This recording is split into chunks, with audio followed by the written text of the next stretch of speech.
The doors were unlocked. They were always unlocked. Every morning for 31 years, the caretaker of St. Aldric's Church would arrive at 7 o'clock, push open the heavy oak doors, and find the pews already occupied, not by people. Not exactly by the feeling of people. The warmth of bodies that had just left. The faint impression in the wooden seats. The smell of candle wax and wet wool and something older underneath. Something that had no name in any language the caretaker had ever learned. He would stand in the doorway for a moment, every single morning, and listen to the silence settling back into place. Like a congregation that had just been interrupted, he never told anyone. For 31 years, he never told a single soul, until the winter he had no choice. Aldric stands at the edge of the village of Morfen, in the county of Shropshire, England, a part of the country that seems to resist the modern world with quiet determination. The roads narrow as you approach. The hedgerows grow tall and close. The villages here have the feeling of places that were old before anyone thought to write their names down. And Morfen is older than most. The village itself appears in the Doomsday Book of 1086, recorded as Morfen, a name that local historians believe derives from an Old English word meaning marsh or fenland. The land around it is flat and damp, crossed by drainage ditches that fill with dark water in autumn and freeze in January into black mirrors that reflect nothing but sky. It is, by any objective measure, an unremarkable place. A pub, a post office, a cluster of stone houses, a village green with a war memorial whose names have been worn soft by weather, and the church. Aldric's predates the Norman conquest. The oldest sections of the building, the north wall, the foundations, the base of the tower, are Saxon in origin. Built sometime in the 9th or 10th century from the same grey-green stone that seems to grow naturally from the Shropshire earth. The nave was extended in the 13th century. The chancel was rebuilt in 1587 following a fire whose cause was never officially determined. The tower was repaired in 1743 and again in 1891. Each century left its mark on the building, layer upon layer, the way sediment builds on a riverbed. The churchyard is equally old. The earliest legible gravestone dates to 1431, though the ground itself holds burials far older than that, the kind of graves that have no markers, only soft depressions in the earth that the grass grows differently over, darker and thicker, as if fed by something below, for most of its history. St. Aldric's functioned as a normal parish church. Services on Sundays, baptisms, weddings, funerals. A succession of vicars whose names are recorded in the church register going back to 1289, a small but steady congregation drawn from Morfen and the surrounding farms. Then, in 1987, the Diocese of Hereford made a quiet administrative decision that would set everything in motion. The congregation of St. Aldric's was merged with that of St. Mary's in the neighboring village of Ackleton, 3 miles away. The vicar retired. No replacement was appointed. St. Aldric's was not deconsecrated. The paperwork for that process was begun, but never completed. For reasons that the diocese has never publicly explained, but it was effectively closed.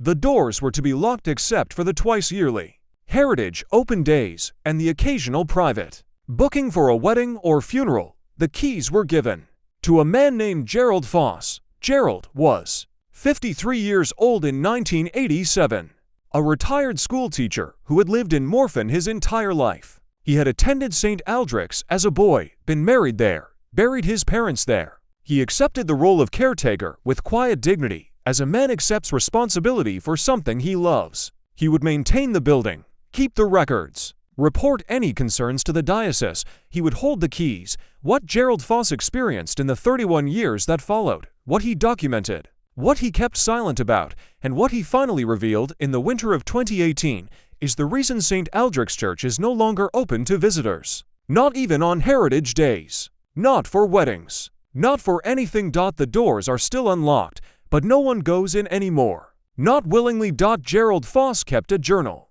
This is not unusual for a man of his generation, education, and disposition.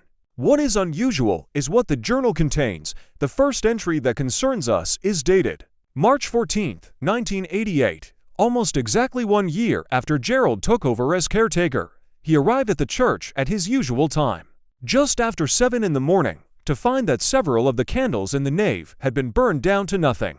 The candles were decorative, not functional. They had not been lit in months. The wax pooled in the holders was cold and hard.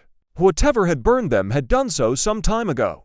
Gerald noted this in his journal with the measured tone of a man noting weather conditions. Candles on north side burned out. Date unknown. No sign of entry. Will replace and monitor. He replaced the candles. He monitored. 3 weeks later, the same thing happened. Different candles this time. The ones flanking the altar. Again, burned completely down. Cold wax. No sign of forced entry. No explanation. Gerald replaced them. He began checking the church not just in the mornings, but in the evenings as well. Arriving at dusk to make sure everything was in order before dark, on the evening of April 9, 1988. He arrived at dusk to find the church apparently empty and undisturbed. He walked the length of the nave, checked the vestry and the small side chapel, satisfied himself that all was well, and left. He returned the following morning to find 12 of the 14 pews bearing what he described in his journal as impressions. The slight compression of old wood and worn cushion that comes from someone having sat there. Not one impression per pew, multiple, as if each pew had been occupied by several people, sitting close together for an extended period. Gerald stood in the nave that morning for a long time. He wrote in his journal that evening, "The church was occupied last night. I do not know by what. I do not know by whom. I do not know how to account for this in any way that satisfies me. I have decided not to call the diocese, not yet. I want to understand what I am seeing before I ask anyone else to look at it. This decision to wait, to watch, to try to understand before speaking, would define the next 30 years of Gerald Foss's life." Over the following months, Gerald established a pattern of observation that was, in its quiet way, remarkable. He began arriving earlier in the mornings, first at 7, then at 6:30, then at 6, each time hoping to arrive before whatever had been there had left. He was never early enough. Whatever occupied the church at night was always gone before he arrived, leaving behind only the evidence of its presence, the compressed pews, the burned candles, occasional small disturbances of the hymnals and prayer books, which would be found open to specific pages that Gerald began noting carefully in his journal. The pages were not random. This he noticed after several months of observation. The hymnals were always open to the same 3 hymns, "Abide with Me," "The Day Thou Gavest, Lord," is ended, and a much older hymn that does not appear in modern editions of the Church of England hymnal, a piece titled "For Those Who Cannot Rest," which Gerald found referenced in a 19th century pamphlet of Shropshire church music, but could not locate in any other source. The words of this hymn, which Gerald transcribed in full in his journal, are unusual enough to warrant attention.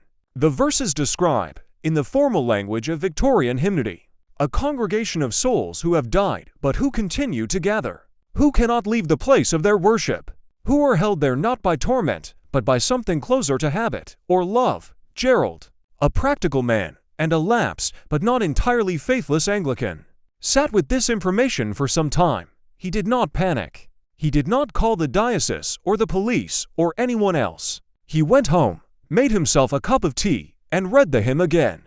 Then he went to bed. He was not, he wrote later, frightened. Not then. What he felt was something harder to name.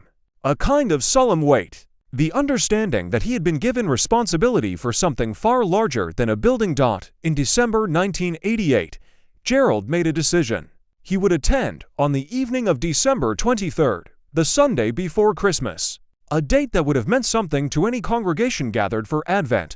Gerald Foss unlocked St. Aldric's Church, walked to the 3rd pew on the left side of the nave, sat down, and waited. He wrote about what happened next in the longest single entry of his journal, covering 14 handwritten pages. We have access to only a portion of what he recorded, because the remainder, the final 6 pages of that entry, were removed from the journal at some point before it came to light. By whom and why is not known. What the surviving pages describe is this: Gerald sat in the pew from approximately 8 o'clock in the evening until just after midnight. For the first 2 hours, nothing happened. The church was cold and dark, lit only by the small lamp Gerald had brought with him. He sat, he waited. He listened to the building breathe, the tick of cooling stone, the shift of old timber, the wind outside finding the gaps in the window frames. Then, at approximately 10:15, the temperature in the nave dropped sharply. Not gradually, sharply, the way a door opening onto winter feels.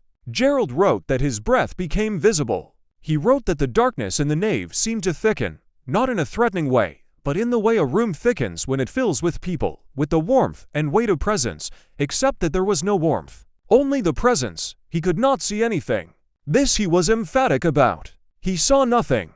But he heard, or felt, or experienced in some way that his vocabulary was not quite equipped to describe, the sense of the pews filling around him, the settling of weight into wood, the particular quality of silence that is not actually silence, but the breathing and shifting of a gathered crowd, just below the threshold of hearing.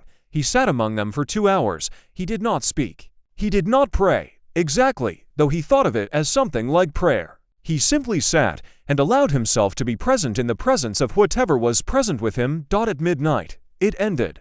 The temperature rose. The thickening dispersed. The church was empty again. The kind of empty a place is when there is truly nothing there, which Gerald had learned, by then, to distinguish from the other kind. He sat for another few minutes. Then he stood, picked up his lamp, walked to the door, and went home. The 6 pages that follow in his journal, the ones that were later removed, are the ones in which Gerald wrote what he believed he had experienced, what he had understood, sitting in that cold dark nave for 2 hours, what the congregation of St. Aldric's church was, and why they were still there, and what they wanted. We do not have those pages. Gerald Foss continued his role as caretaker for another 30 years. He maintained the building meticulously. He filed his reports with the diocese on schedule. He attended the twice-yearly Heritage Open Days, during which he was noted by visitors as unusually quiet, unusually watchful, prone to steering people away from the north pews with gentle but firm rections. In 2003, a local historian named Dr. Philippa Crane began researching the history of Saxon churches in Shropshire and visited St. Aldric's as part of her field work. She spent 2 afternoons in the church, photographing the Saxon stonework and taking notes on the architectural details. On her second afternoon, she noticed something that stopped her work entirely. In the north wall of the nave, at approximately shoulder height, running for a length of about 4 feet, was a series of marks cut into the stone. Not decorative, not the formal geometric or floral carvings that appear elsewhere in the church. These were irregular, closely spaced, cut with varying depths as if by different hands over an extended period. They were, Dr. Crane noted, similar in character to the tally marks that prisoners carve into walls. But they were not tallies. The marks formed a repeating pattern that she could not immediately identify. She photographed the wall and brought the photographs to a colleague at the University of Birmingham, a specialist in early medieval epigraphy. His response arrived 3 weeks later and contained one line that Dr. Crane found difficult to move past. The marks, he said, were names, not in any alphabet he could fully decode. The script was a late variant of Old English runic forms, archaic even by 9th century standards, and many of the marks were too worn to read clearly. But the pattern was unmistakable to a trained eye. These were names, dozens of them, possibly hundreds, carved over what he estimated was a period of several centuries, beginning perhaps as early as the 10th century and continuing, based on the varying weathering of the marks, well into the medieval period. Someone had been carving names into the wall of St. Aldric's for 500 years. Dr. Crane contacted the diocese and was told, politely but firmly, that the matter would be looked into. She heard nothing further for 8 months. When she followed up, she was informed that the wall had been examined by a conservator and that the marks were consistent with natural weathering patterns. No further investigation was planned. Dr. Crane did not accept this. She returned to the church, and here she encountered Gerald Foss for the first time. Their conversation, which Dr. Crane later described in a brief unpublished paper, lasted almost 3 hours. Gerald showed her his journal, some of it, not all. He showed her the records he had kept of the burned candles, the opened hymnals, the impressions in the pews. He told her about the night of December 23, 1988, in general terms. He did not show her the 14-page entry. He did not tell her about the 6 removed pages. What he did tell her was this: the names on the wall were the names of the congregation. The original congregation. The people buried in the churchyard, and others, buried elsewhere, whose connection to St. Aldric's was older than any written record. They had been coming here for a very long time. He did not know what kept them here. He had some thoughts about it, but he kept those to himself. He asked her not to publish anything. She agreed. The unpublished paper exists in her personal archive and has been seen by only a handful of people. Gerald went back to keeping his journals. The winter of 2018 was the coldest in Shropshire in 30 years. The drainage ditches around Morfen froze solid by the first week of December. The village was briefly cut off by snow in January. It was the kind of winter that pushes everything inward, that makes the darkness feel closer and the old places feel older. In February of that year, Gerald Foss fell ill. He was 83 years old, and what began as a chest cold became pneumonia, and for a period of 3 weeks he was in the Royal Shrewsbury Hospital, uncertain whether he would leave it. He left it. But he came home diminished, and he knew it. In March, he called Dr. Crane, whom he had stayed in contact with over the 15 years since their meeting, and asked her to come to Morfen. When she arrived, he gave her his journals. All of them. 31 years of careful daily observation, filling 14 notebooks of varying sizes. He had, he told her, been waiting until he was sure he would not need them anymore. He also gave her the 6 missing pages. They had not been destroyed. He had removed them himself in the year 2000 when he became afraid that someone might find the journals and read them without understanding. He had kept the pages separately in an envelope tucked inside a copy of the Book of Common Prayer on his shelf. He had read them occasionally over the years. He had never shared them with anyone. Dr. Crane has declined to reproduce the full contents of those 6 pages publicly. What she has said in the single interview she gave on the subject to a small podcast focused on ecclesiastical history in 2021 is that Gerald's account of what he understood sitting in that church on the night of December 23, 1988, was not frightening. She used that word specifically, and she returned to it. Not frightening. Strange, yes. Difficult, yes. But not frightening. She said that Gerald had come to believe the congregation of St. Aldric's was not trapped. They were not suffering. They were not trying to communicate anything in particular, or to frighten anyone, or to seek release. They were simply there. They had always been there. The church had been built for them, or more precisely, had been built over a place that was already theirs, already gathered. And the building had simply given form to something that existed before stone was laid. They came because it was their place, because it had always been their place, because wherever we go, we return to the places that held us. And St. Aldric's had been holding this particular gathering of souls for longer than anyone could accurately calculate. Gerald had understood, on that cold December night, that his job was not to investigate, or explain, or report. His job was simply to be the caretaker, to maintain the building, to allow the gathering to continue undisturbed. That was what he had done for 31 years. The diocese was informed of the journals in the spring of 2019, following Gerald Foss's death in April of that year at the age of 84. He died at home, in Morfen, in the house where he had been born. The church register notes his passing in the formal language used for all such entries, and his name was added to the war memorial, not because he died in a war, but because the village decided, collectively and without much discussion, that his name belonged there. The diocese's response to the journals was swift and, to those who had hoped for openness, disappointing. A representative was sent to Morfen. The journals were reviewed. Dr. Crane was asked, firmly, to maintain her discretion. The Heritage Open Days were cancelled, at first postponed, then quietly discontinued. A notice on the church website, which has not been updated since 2019, states that St. Aldric's is temporarily closed for structural repairs. There are no repair vehicles in the churchyard. There are no scaffolding or materials. The building, as far as anyone can observe from outside, is structurally sound. The doors are still unlocked. A woman named Janet Hollis, who lives in the house closest to the churchyard and has done so for 40 years, told a local newspaper in 2020 that nothing has changed. The church looks the same. The mornings feel the same.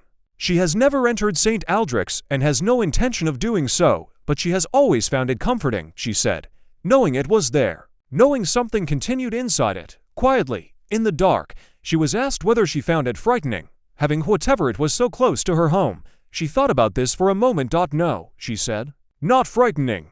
It had always been there. You get used to it. She paused. More than that, she said. You come to feel that it matters. That whatever is gathered in there, whatever has been gathering there for 1,000 years, deserves to go on gathering. Deserves the space and the silence and the darkness and the unlocked door. deserves a place to come back to. Dr. Philippa Crane submitted a formal request to the diocese in 2022, asking for permission to publish a scholarly account of the St. Aldric's journals with full academic documentation. The request was denied. She submitted it again in 2023. It was denied again. She has indicated that she intends to submit it a third time. Gerald Foss's personal effects were distributed among a small number of people who knew him well. His copy of the Book of Common Prayer, the one that had held the 6 pages for 18 years, was given, at his request, to the church itself. It sits now on the lectern in the nave, open to the order for evening prayer. The candles in St. Aldric still burn down occasionally. Though no one lights them, the pews still hold their impressions in the mornings. Though no one sits in them, the names on the north wall are still there. Though no conservator has examined them again, and no further effort has been made to read them, and somewhere in Dr. Crane's archive, in an envelope inside a scholarly paper that may never be published, are 6 handwritten pages describing what one quiet man believed he understood on a cold December night in 1988, sitting among a congregation that had no faces and no voices and no need, apparently, for the living to join them. Only for the living to keep the door unlocked. Only for someone to remember that the place was theirs. The last line of Gerald Foss's journal, written 3 days before he was admitted to hospital, in handwriting that had grown careful and slow with age, reads as follows: "I have done what I was asked to do. I do not know who asked me. I am not certain it matters. The church is in good order. The congregation attends. Whatever comes next is not mine to manage." He signed it with his initials, as he signed every entry. Then he closed the book. St. Aldric's Church, Morfen, Shropshire, remains standing. The diocese lists it as a Grade I listed building, protected under UK heritage law. It cannot be demolished. It cannot be substantially altered. Whatever is inside it, whatever has been inside it since before the Normans came, before the Saxons named it, before anyone thought to build walls around the gathering at all, is, in a legal sense, protected. Whether it needs protecting is another question entirely. The last person known to have entered the church voluntarily was a 16-year-old boy from the village who told his friends he was going in on a dare. In the summer of 2021, he came out after approximately 4 minutes. He was not harmed. He did not appear frightened. Exactly. He appeared, his friends said, very quiet, very still, like someone who has walked into a room mid-conversation and understood, without being told, that the conversation had nothing to do with him. He never spoke about what he saw inside. When asked, he said only that there was nothing to be afraid of, and then, after a moment, that it was very full in there, for a church with no congregation. That is perhaps the strangest thing of all. Or perhaps it is not strange at all. Perhaps it is simply what happens to the places that hold us, what they become, over time, when we keep returning to them, when we cannot stop returning to them. When the pull of a place is older and stronger than the pull of whatever comes after. The doors of St. Aldric's are unlocked tonight. They will be unlocked tomorrow morning. They have been unlocked every morning for longer than anyone can say. And in the pews, in the dark, in the cold silence of a church that has not held a living congregation in 37 years, something settles into the worn wood and waits and gathers, as it has always gathered. As it will always gather, long after the last living person in Morfen has forgotten its name.